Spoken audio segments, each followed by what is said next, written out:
Advocate D Suresh Kumar, Pinarayi വിജയനെ Binoy Viswam തിരുത്തിച്ചോ? PM ശ്രീയിൽ നിന്നുള്ള പിന്നാക്കം പോക്കിനെ എങ്ങനെയാണ് വിശദീകരിക്കുന്നത്?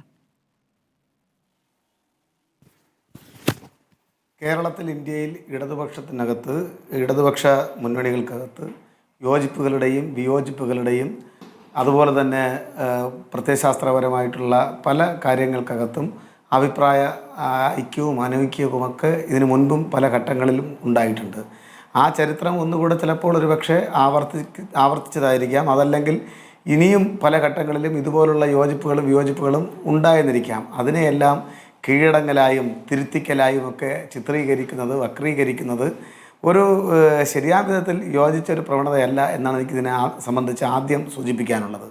നോക്കൂ, ഇവിടെ PM ശ്രീ പദ്ധതിയുമായി ബന്ധപ്പെട്ട് ഒപ്പുവെച്ച കാര്യങ്ങളെ സംബന്ധിച്ച് കേരളത്തിൻ്റെ മുഖ്യമന്ത്രി തന്നെ വളരെ കൃത്യമായി പത്രസമ്മേളനത്തിലൂടെ മാധ്യമങ്ങൾ പ്രതിനിധികളുടെ ചോദ്യത്തിന് മറുപടി എന്നോണം സൂചിപ്പിച്ചു കഴിഞ്ഞു.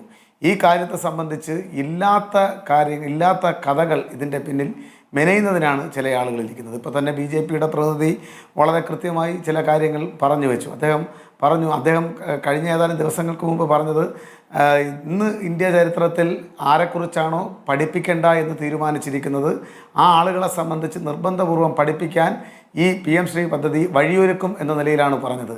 അദ്ദേഹം മറന്നുപോകുന്ന ചില കാര്യങ്ങളുണ്ട്. ഇവിടെ അദ്ദേഹം ചോദിച്ചൊരു പ്രസക്തമായ ചോദ്യം, ഗോഡ്സെ ആണോ അല്ല RSS ആണോ ഗാന്ധിജിയെ കൊന്നത്, അല്ലെ ഗോഡ്സെ അല്ലേ കൊന്നത് എന്ന രൂപത്തിൽ ഒരു ഗീവൽസ്യൻ തന്ത്രം, ഒരു കള്ളം 100 തവണ പറഞ്ഞാൽ സത്യമായി തീരുമെന്ന നിലയിലുള്ള കാര്യങ്ങളിലൂടെ ആവർത്തിക്കാൻ ശ്രമിക്കുന്നത് ഞാൻ കണ്ടു. ഇതേ ചോദ്യം തന്നെയാണ് ഗൗരി ലങ്കേഷിനെ കൊലപ്പെടുത്തിയപ്പോഴും, ഗോവിന്ദ് പൻസാരയെ കൊലപ്പെടുത്തിയപ്പോഴും, നരേന്ദ്ര ദാബോൽക്കറെ കൊലപ്പെടുത്തിയപ്പോഴും അവർ ചോദിച്ചു കൊണ്ടിരുന്ന ചോദ്യം. ഇതിങ്ങനെ സമൂഹത്തിനകത്ത് ആവർത്തിക്കുകയാണ്. നമ്മൾ മനസ്സിലാക്കേണ്ടുന്നൊരു കാര്യം, വിദ്യാർത്ഥികൾ, പാവപ്പെട്ട വിദ്യാർത്ഥികൾ, പാർശ്വവൽക്കരിക്കപ്പെട്ട ഏകദേശം 40 ലക്ഷത്തിലധികം വരുന്ന വിദ്യാർത്ഥികൾ, പട്ടികജാതി പട്ടികവർഗ വിഭാഗത്തിൽ ഏകദേശം 5 ലക്ഷത്തിലധികം വരുന്ന വിദ്യാർത്ഥികൾ, അതിനേക്കാൾ പിന്നാക്കം നിൽക്കുന്ന പട്ടികവർഗ വിദ്യാർത്ഥികൾ, ഇവരുടെ എല്ലാം ഭാവിയെ കരുതി ഈ ഒരു തിരഞ്ഞെടുപ്പിലേക്ക് കടക്കുന്നതിൻ്റെ സന്ദർഭം കൂടിയാണ്. സ്വാഭാവികമായും ഇവിടെ ഉയരുന്ന എതിർപ്പ് എന്തിനെ സംബന്ധിച്ചായിരിക്കും? ഈ ഒപ്പിട്ട് ഏകദേശം 1600 പരം കോടി രൂപ കേരളത്തിൻ്റെ പൊതുവിദ്യാഭ്യാസ മേഖലയുടെ വികസനത്തിന് ഉതകുന്ന തുക നഷ്ടപ്പെടുത്തിയവർ എന്ന നിലയ്ക്ക് പ്രതിചേർക്കാൻ കാത്തിരുന്നവരുടെ കയ്യിൽ നിന്ന് അവരുടെ അവസരം നഷ്ടപ്പെട്ടതിലെ നഷ്ടബോധമാണ് ഈ രൂപത്തിലേക്ക് ഇവരെ വഴിതിരിച്ചു വിടാൻ പ്രേരിപ്പിക്കുന്നത്. അങ്ങ് പറഞ്ഞ പോലെ തെരഞ്ഞെടുപ്പ് അടുത്ത ഘട്ടത്തിൽ കുട്ടികളുടെ ഭാവിയെക്കുറിച്ച് തെരഞ്ഞെടുപ്പ് അടുത്ത ഘട്ടത്തിലാണോ നിങ്ങൾക്ക് ആശങ്ക വന്നത് എന്ന ചോദ്യമാണ് നിങ്ങൾക്കെതിരെ ഉയരുന്നത്. അങ്ങീ പറഞ്ഞ ആദ്യത്തെ ആശങ്കയുണ്ടല്ലോ, ആ ആശങ്കയാണ് CPI പ്രകടിപ്പിച്ചത്. ആ ആശങ്കയിലാണ് ഇപ്പോൾ PM ശ്രീ ഒപ്പിട്ട് കഴിഞ്ഞെങ്കിലും പിന്നാക്കം പോകാം എന്ന് തീരുമാനമെടുത്തത്. അങ്ങ് പറഞ്ഞ ആശങ്കയിലാണ്. അല്ല, ഇതിനകത്തൊരു ചെറിയ പ്രശ്നമെന്ന് പറയുന്നത്, തെരഞ്ഞെടുപ്പാണല്ലോ എല്ലാ രാഷ്ട്രീയ ആരോപണങ്ങളുടെയും കുന്തമുന വിവിധ പാർട്ടികളുടെ നേർക്ക് വന്നു പതിക്കുന്നത്. അപ്പോൾ സ്വാഭാവികമായും ഞങ്ങളെ ആക്രമിക്കാൻ മറ്റൊന്നുമില്ലാത്ത ഒരു സാഹചര്യത്തിൽ വികസന പ്രവർത്തനത്തെ സംബന്ധിച്ച് ഞങ്ങളെ ആക്ഷേപിക്കാൻ പറ്റില്ല, ക്ഷേമ പെൻഷനുമായി ബന്ധപ്പെട്ട് ഞങ്ങളെ ആക്ഷേപിക്കാൻ പറ്റില്ല, സാധാരണക്കാരായിട്ടുള്ള അമ്മമാരുടെ സഹോദരിമാരുടെ ക്ഷേമം കൈകാര്യം ചെയ്ത രീതിയിൽ ഞങ്ങളെ ആക്ഷേപിക്കാൻ കഴിയില്ല, സർക്കാർ ഉദ്യോഗസ്ഥരുമായി ബന്ധപ്പെട്ട കാര്യത്തിൽ ഞങ്ങളെ ആക്ഷേപിക്കാൻ കഴിയില്ല, കേരളത്തിലെ ദരിദ്രരുമായി ബന്ധപ്പെട്ട കാര്യത്തിൽ ഡി സുരേഷ് കുമാർ, അതായത് നമ്മളിപ്പോൾ വേറെ ആരുടെയും പരാതിയോ വിമർശനങ്ങളോ അല്ലല്ലോ ചർച്ച ചെയ്യുന്നത്. CPI ഉയർത്തിയ വിമർശനം, CPI പരസ്യമായി വാർത്താ സമ്മേളനത്തിൽ പറഞ്ഞ കാര്യം, ഒടുവിൽ ആ നിലപാടിലേക്ക് ഇടത് നയ വ്യതിയാനം അനുവദിക്കില്ല എന്ന നിലപാടിലേക്ക് മുഖ്യമന്ത്രിക്ക് എത്തേണ്ടി വന്നിരിക്കുന്നു. ഇപ്പോൾ ഈ PM ശ്രീ ഒപ്പിടുന്നതിന് മുമ്പ് രൂപീകരിക്കേണ്ട ഉപസമിതി ഇപ്പോൾ രൂപീകരിക്കുകയാണ്. ഒപ്പിട്ട ശേഷം ഇനി അതുമായി മുന്നോട്ട് പോകണോ എന്ന് ആലോചിക്കാൻ അതിലേക്ക് എത്തിയത് എങ്ങനെയാണ്? നിങ്ങൾ എങ്ങനെയാണ്? PM ശ്രീയിൽ എന്താണ് കുഴപ്പം, NEPയിൽ എന്താണ് കുഴപ്പം എന്ന് വരെ ഇവിടുത്തെ വിദ്യാഭ്യാസ മന്ത്രി ചോദിച്ചതാണ്. അതിവിടെ കിടക്കുന്നുണ്ട്. നോക്കൂ സ്മൃതി, നിങ്ങൾ എത്രമാത്രം സമർത്ഥമായിട്ടാണ് ഈ കാര്യങ്ങളെ മാറ്റിക്കൊണ്ടുപോകുന്നത്. ഇന്നത്തെ വാർത്താ സമ്മേളനത്തിലാണോ ഈ കാര്യങ്ങളെല്ലാം അക്കമിട്ട് നിരത്തിയത്?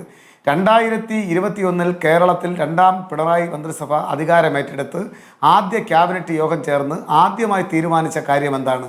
കേരളം അതിദരിദ്ര വിമുക്ത സംസ്ഥാനമാക്കി മാറ്റുന്നതിന് വേണ്ടിയിട്ടുള്ള അതിശക്തമായ നയം സ്വീകരിച്ച് ഞങ്ങൾ മുന്നോട്ട് പോകും എന്നതാണ് മന്ത്രിസഭാ തീരുമാനം. വളരെ ആവേശപൂർവ്വം എല്ലാ മാധ്യമങ്ങളും റിപ്പോർട്ട് ചെയ്ത കാര്യമാണ്. അത് ഇന്നത്തെ തീരുമാനമായി മാത്രം വരുന്നത് എങ്ങനെയാണ്? കേരളത്തിലെ ക്ഷേമ പെൻഷൻ ഘട്ടം ഘട്ടമായി വർദ്ധിപ്പിച്ച് ഒരു കൃത്യമായ എമൗണ്ടിലേക്ക് ഈ സംസ്ഥാന ഭരണം കഴിയുന്നതിന് മുമ്പേ ഞങ്ങൾ എത്തിക്കും എന്ന് പറഞ്ഞത് ഇന്നത്തെ തീരുമാനമാണോ? സർക്കാർ ഉദ്യോഗസ്ഥർക്ക് ഉള്ള പരാതി ശാശ്വതമായി പരിഹരിക്കപ്പെടും എന്നത് ഇന്നത്തെ തീരുമാനമാണോ? ഇന്നിപ്പോൾ CPM-ആയുള്ള തർക്കം പരിഹരിക്കുന്ന വിഷയത്തിൽ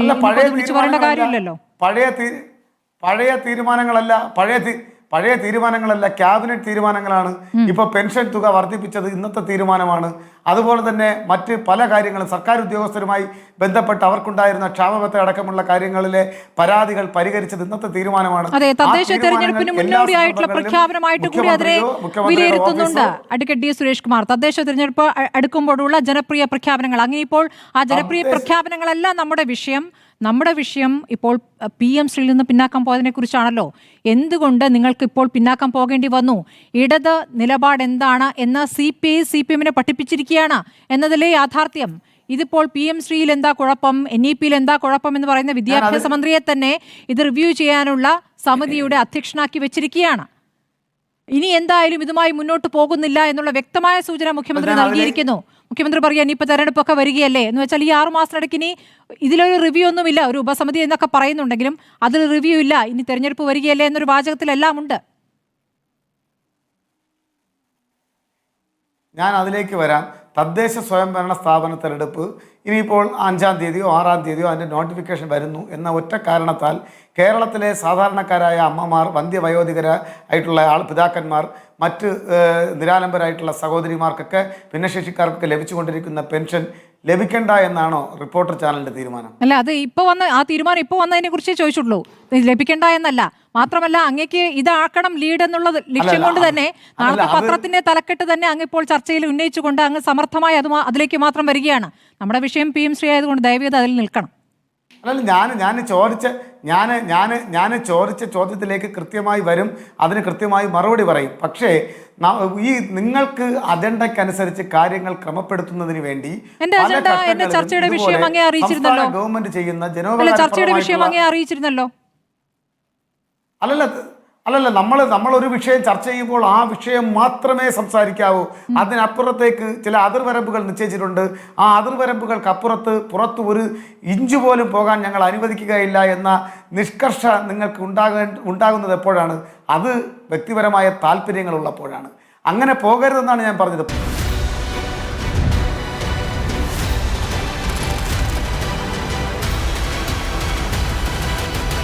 ഡിബേറ്റ് വിത്ത് സ്മൃതി പരുത്തിക്കാട്.